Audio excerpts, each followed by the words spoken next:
Hello, my name is Andrew Parnell. I've been involved with the Digital Clubhouse from its earliest days, back when it started as an empty room in Santa Clara in Silicon Valley. We didn't even have tables or chairs, let alone computers. I'd heard about the clubhouse from my former video club instructor, Mel, so I thought I'd go check it out. That was in the fall of 1996. I was only 9 years old.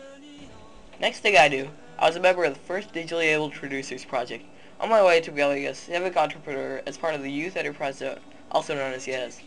My grandfather and I even ended up in the 1997 Adobe Systems annual report. But wait a minute, this isn't about me. It's about Ross Moran, the very first digitally abled producer. The guy who inspired all of us. The one who set the standards of commitment and perseverance. They're all the hallmarks of DCN today. I didn't ever actually meet Ross personally, so it took a little detective work to get the full story of how he helped to shape the original concepts that led to the creation of the Digital Clubhouse Network. How he and Warren Hegg used to meet in Ross's tiny bedroom in San Jose to talk about a new kind of learning place, where people of all ages and backgrounds could come together to try to find ways to use technology to make the world a better place. You see, Ross had cystic fibrosis, which made it difficult for him to work in a public place like the clubhouse. With all those people, it was too dangerous. He might pick up a germ that could actually kill him. From what I hear, Ross had a brilliant mind. He was a ferocious reader, wrote wonderful poetry, was a gifted painter, loved performing in front of people, could build all kinds of stuff from scratch, was a great talker, had a natural leader. And he loved computers, a real Mac addict from all reports. Ross was someone who cared a lot about other people. He was responsible for getting some computers donated to the Ronald McDonald House for other kids who were facing life-threatening illnesses like cancer. And he helped create a special online chat room for kids like himself to go and meet other kids so that they could share their feelings.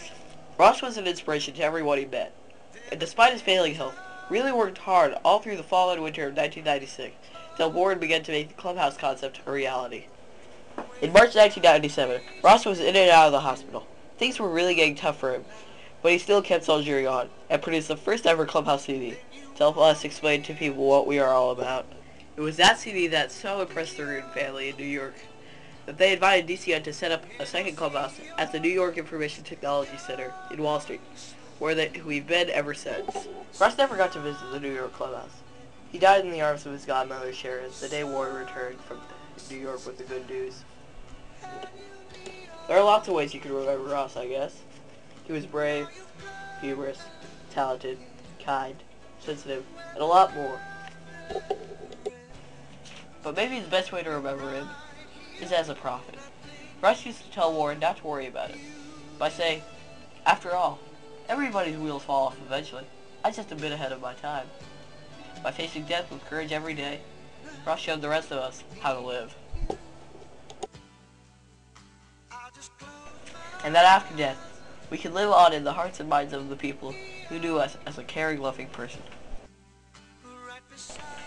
Well, I guess that's about all I can tell you about Ross. He's still with us, you know, in every project well conceived and implemented, in the mind of every person who fulfills their monthly membership obligations by volunteering their time, learning by teaching, and caring by sharing. In every heart that understands that technology can be so much more than just bits and bytes and point and click, and that we can use its power to make a better 21st century community together. And Ross will be there for us too. I know, he told me so. But I'll be there if you need me for